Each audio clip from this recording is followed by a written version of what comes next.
Miss Foster, and today we are going to be exploring abstract composition. We're going to be looking at artworks by 3 different artists, some from the past, some who are contemporary, and we are going to be emulating or kind of copying their compositions in order for us to practice our own. So today you're going to be needing a variety of art materials, including 3 pieces of watercolor paper, watercolors, salt, crayons, and charcoal. So just to give you some examples, here's the first one that we're going to be working on. This is the second.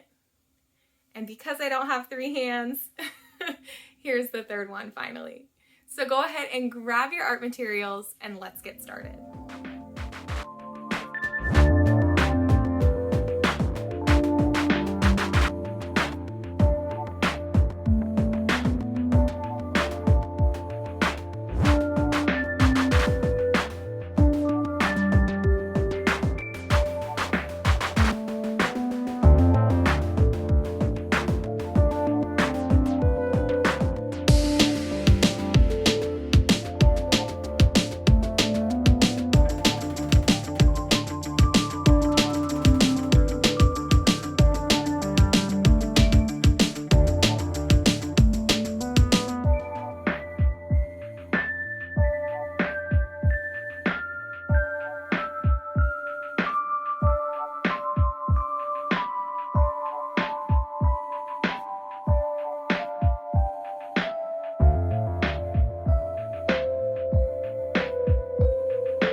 Hey everyone, it's me again, Miss Foster. I'm just here to remind you to hit the subscribe button if you like these videos and you want to see more. I also want to remind you that these videos are created in partnership with Painting Pandas, which is an awesome nonprofit organization here in Austin, Texas, that provides free art instruction and free art supplies to any kid who needs them. If you would like to learn more, donate, or sign up for a live class with me, go ahead and click the link that's in the description below, www.paintingpandas.org. All right, I'll see you next time.